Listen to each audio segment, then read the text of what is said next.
Our next speaker is the third co-founder of Zaytuna College. Shaykh Hamza Yusuf is an American convert to Islam who studied for several years under leading scholars in the Muslim world. He is the co-founder of Zaytuna College in California and has translated into modern English several classical Arabic texts and poems. He also advises Stanford University's program in Islamic Studies and the Center of Islamic Studies at the Graduate Theological Union in Berkeley. Would you please welcome Shaykh Hamza Yusuf.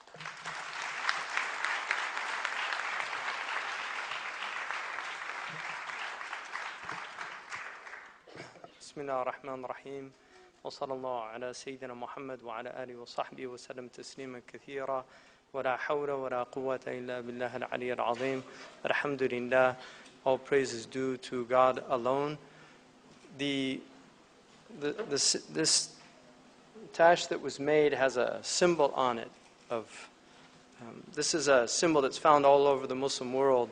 You'll find it, in fact, in Morocco. You find it over the doors of the Moroccan houses. You find it in mosques in India, in Syria, and it's a symbol of the Prophet's sandal. And it's a sandal actually that's honored in the Topkapi Palace in Istanbul. The sandal is actually there, and this is the form of the sandal. And the Muslims have always honored the sandal of the Prophet. And it's said that his two sandals were the sandals of fear and hope.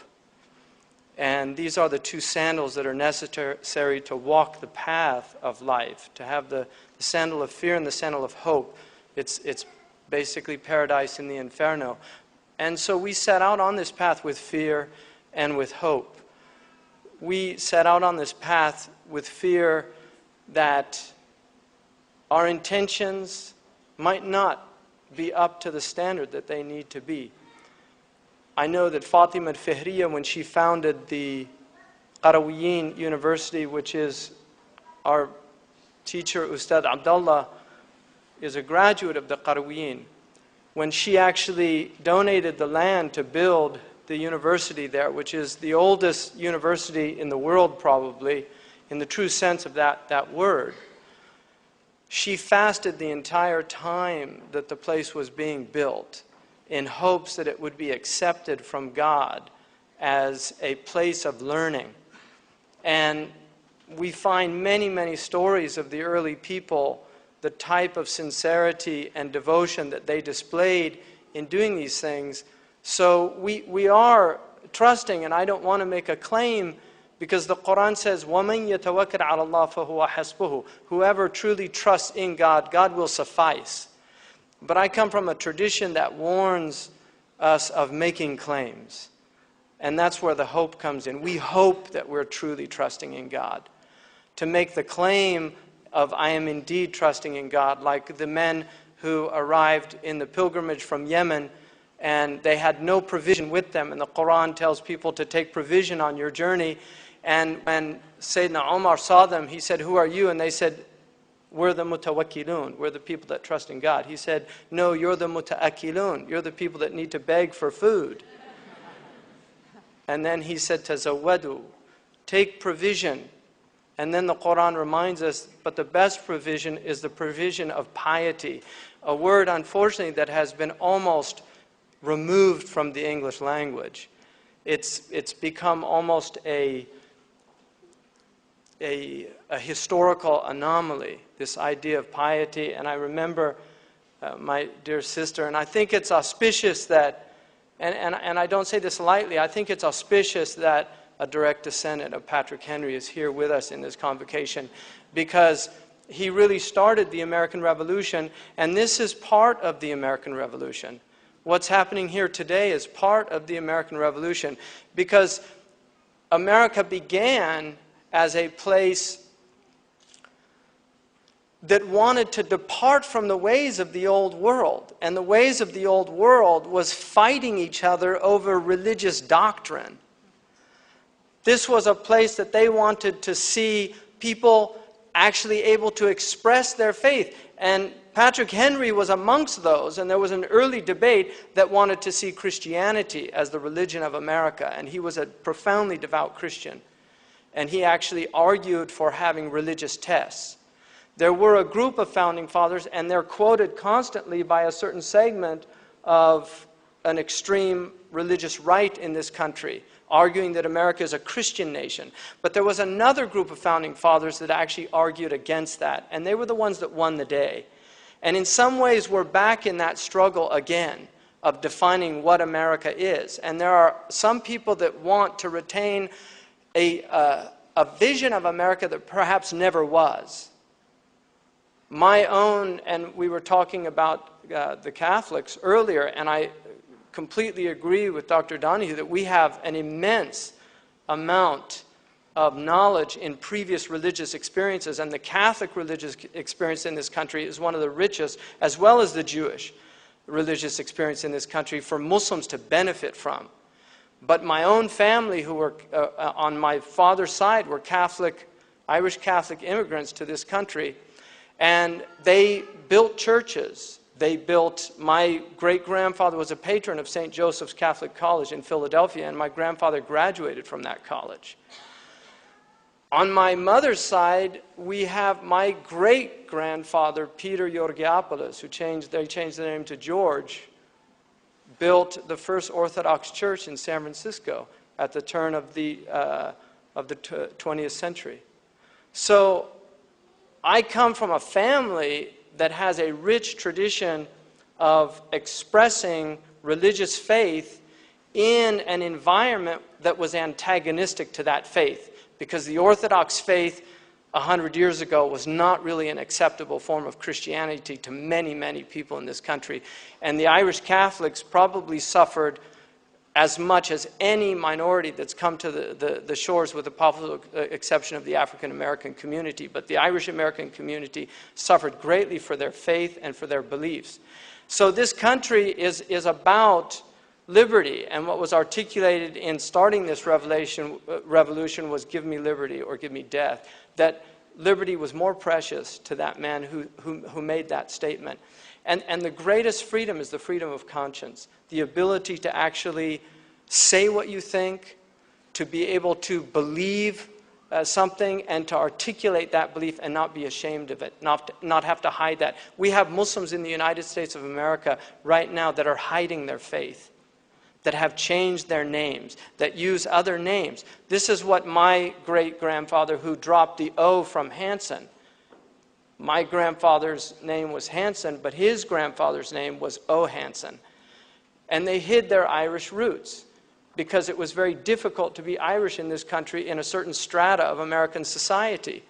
My Greek grandfather changed his name from Georgiopoulos to George and hid his Greek roots. He was a light-skinned Greek, and he was able to be somebody who said he was actually from France, until the 60s enabled him to reassert his Greek heritage, and then he actually participated in building the Greek church now in San Anselmo in Marin County. He was the president of that church. But it took an evolution in American consciousness for him to feel comfortable enough to assert the fact that he was a Greek Orthodox immigrant to the United States of America. We would have thought that we have transcended this problem, that we've arrived. Barack Hussein Obama is president of the United States. We were at the inauguration in the church setting, and we had a woman in a hijab who actually was part of the ceremony, and Barack Obama's grandmother, a Luo tribeswoman from Kenya, was sitting in the front pew wearing a traditional Kenyan Muslim hijab. And I'm thinking, subhanallah, glory to God, mashallah. But ground zero has erupted this debate. And this country is really, I think, struggling again about who it is and what it is, who we are as a people. We're in a time of incredible confusion for many, many people. Our young people, when we look out, just coming to this convocation, and we wanted something dignified. And I said my only criterion was it wasn't pretentious, but I wanted something dignified because religion is about dignity. It's about the dignity of human beings. We are not animals. We are the meeting place between the terrestrial and the celestial. We're something exalted. We're something extraordinary. We have language. We produce language. We write poetry. We have feelings that other creatures do not share with us. We have the concept of infinity. And yet outside, in one of the greatest universities in the United States of America, we have frat houses and people coming, just walking up the street, the sights that we see. For me, it saddens me. I don't know how anybody could be happy about seeing young people with such a loss of dignity for me. I see this as a loss of dignity, and I see it really, it's becoming a global phenomenon. The t-shirt and the shorts have become the global uniform of globalization. And it wasn't that long ago when just dress and the dignity of dress, if you look in traditional societies everywhere, people had such dignity in the way they dressed. Even the poorest of people dressed with such dignity. Aboriginal peoples. Some Native American tribes used to call off conflicts if it rained because they didn't want the feathers to get dampened. That it was more important to be dignified in the battle than to actually fight the battle. Great American poet that I like began a song. Wise man looking in a blade of grass, young man looking at the shadows that pass, poor man looking through painted glass for dignity. Dignity. That really is what education is about.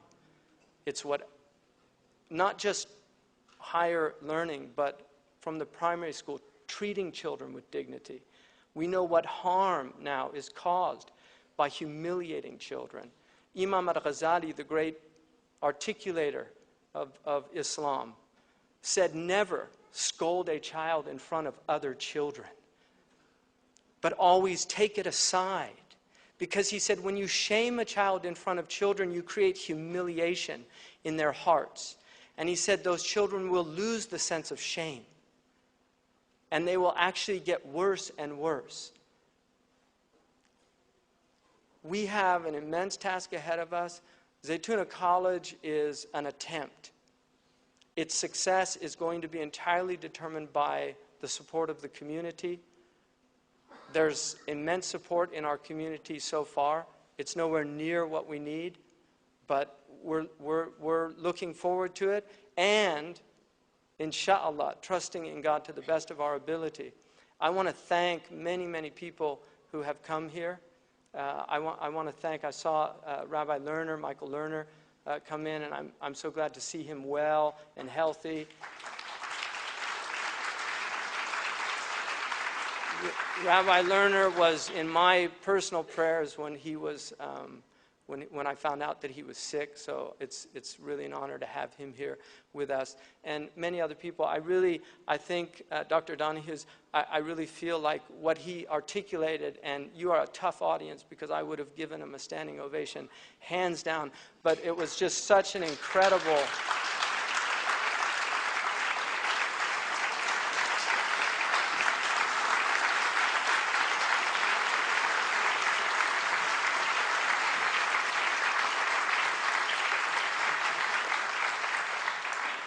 It was such an incredible articulation on many different levels, and so much went into it, and I was just honored by the fact that he took so much time to put that thought into it. And I want to study it, and I really hope the other faculty members and the students look at it and really think about what he was saying, because this is a man who's coming with an immense amount of experience in the very things that we're going to be grappling with. And GTU, the Graduate Theological Union, has, in some ways, the seed was planted by Sister Marianne Farina many, many years ago. She's here today. She is a devout Catholic nun who's also a lover of Imam al-Ghazali, and actually wrote her dissertation looking at Imam al-Ghazali and St. Thomas Aquinas. And she came to me over 10 years ago, and we had a meeting in a yurt. And there are meetings in life that you don't forget, and then there's meetings that you forget, and then there's meetings you wish you could forget. But that was a meeting that I could not forget, because she really planted a seed. She said, at the Graduate Theological Union, we have all of these religions on the top of this hill teaching their traditions, and she says, you're 1/4 of the world's population. Where are the Muslim colleges? Where's the Muslim seminary to teach Muslims? You need to do it. Zaytuna should think about that. And that was really a turning point that came from Sister Marianne.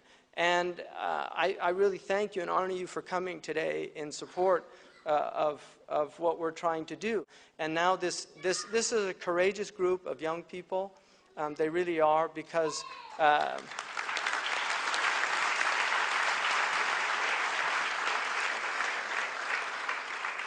religion is about faith, and their presence here really is an act of faith, because they're coming into something that is new. We're all starting new.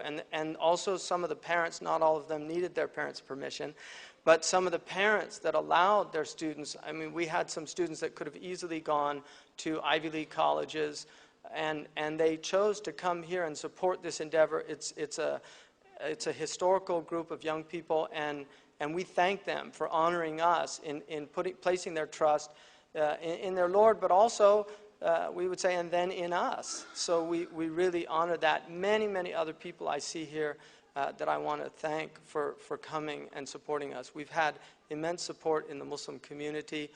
Zaytuna is known now all over the world. And when I was at the Azhar University, which is one of the oldest universities, they have over 300,000 students at Al-Azhar, which just floored me. I had no idea they had that many students.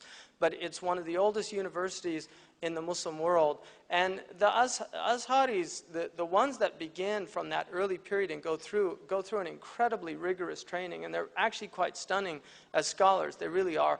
Al-Azhar has fallen on hard times. They're really trying to reinvigorate it, but they want a relationship with us. I was also in Morocco. I just was a guest at the King's Lectures there in the Durus al-Hassaniya. The minister there of religious endowments also said that we are behind you, and the Qarawiyyin University, which is a great Islamic university, is also looking to establish ties with us. I mean, this is incredible. It's just a blessing. And in light of that, I just want to remind myself and all of you, we've heard a lot of poetry, but you're going to hear one more poem. And it's important, because poetry, to me, religion without poetry is like the nuclear waste. It becomes toxic if you don't have religion with poetry. All of the companions of the Prophet, the great ones that we know of, were poets. I have a book called Shi'r al-Sahaba, the poetry of the companions of the Prophet. They all wrote poetry. The Prophet loved poetry. Once he was riding on a camel with a companion, and he said, do you know any of the poetry of Ibn Abi Salt? He was a pre-Islamic poet. And he said, yes. And the Sahabi said, I was ashamed to recite something, so I just recited 2 lines. And the Prophet said, Ihi, let's hear some more. And he said, so I recited 2 more, and then he said, Ihi, let's hear some more. And he said, I kept going until I recited over 100 verses. In another narration, Sayyidina Omar asked somebody if they knew the poetry of Ibn Abi Sulma, one of the great poets of the Jahili period. And one of them, Ibn Abbas, said yes. And he said, let's hear it. And he kept reciting it until they heard the adhan of Fajr. And then he said, let's hear some Quran. So the prerequisite of learning Quranic tafsir or exegesis is to master the Jahili poetry. It's a prerequisite. And some of it is quite ribald. It shocked me when I was studying. In fact, there's a whole slew of erotic poetry in the Arabic tradition that is very shocking to a young convert studying Arabic. And I wasn't married at the time, so reading this poetry was actually quite racy, really. But they were certainly not prudes, that early community. And when religion becomes prudish, it also becomes dangerous. It really does. And so we really want to see a beautiful type of Islam emerge in America, and it will, and it is. The Prophet once asked, some people were going to a wedding, and he said, "Is there any entertainment?" And they said, "No." He said, "Find some entertainment, because I want Jews and Christians to see we've got room in our religion, that we're not uptight, that it's not an uptight faith." And that was important for him, of how his religion was perceived by others. That is not an insignificant hadith, that the Prophet was concerned with how people saw the religion. There are, unfortunately, some Muslims that could care less how other people view their faith. But I care very deeply about how other people view my faith, because it's a beautiful faith, and whether they embrace it or not, I would like to see people recognizing the beauty of the Islamic tradition, of its architecture, of its clothing, of its calligraphy, of its food, of its music, of all the various expressions, and of its devotion, of its simplicity. All of those things that make Islam the stunning faith that it is, and that's nourished me for the last 32 years of my life. But this poem is a poem by one of my favorite poets, Robert Frost, and it's called The Fear of God. And I say this really as a reminder to us at Zaytuna, at what we're embarking on. Robert Frost writes, "If you should go from somewhere, from nowhere up to somewhere, from being no one up to being someone, be sure to repeat to yourself you owe it to an arbitrary God, whose mercy to you rather than to others won't bear too critical examination. Stay unassuming.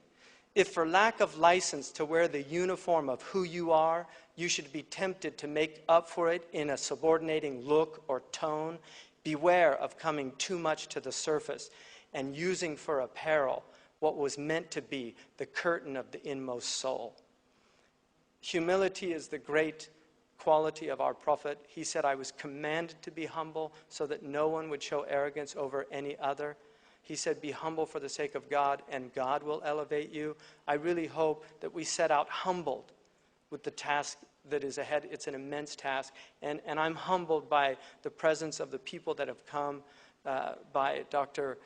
James and Rabbi Michael Lerner from these great faith traditions that went before Islam, Judaism, and Christianity, and by all of you for coming out. Thank you, and really thank this extraordinary group of young people. It's a very diverse group, and I'm really hoping that we can serve them as well as they're expecting us to. May Allah bless all of you. May your Ramadan be blessed. Thank you. Jazakumullah khairan. Wassalamu alaikum wa rahmatullahi.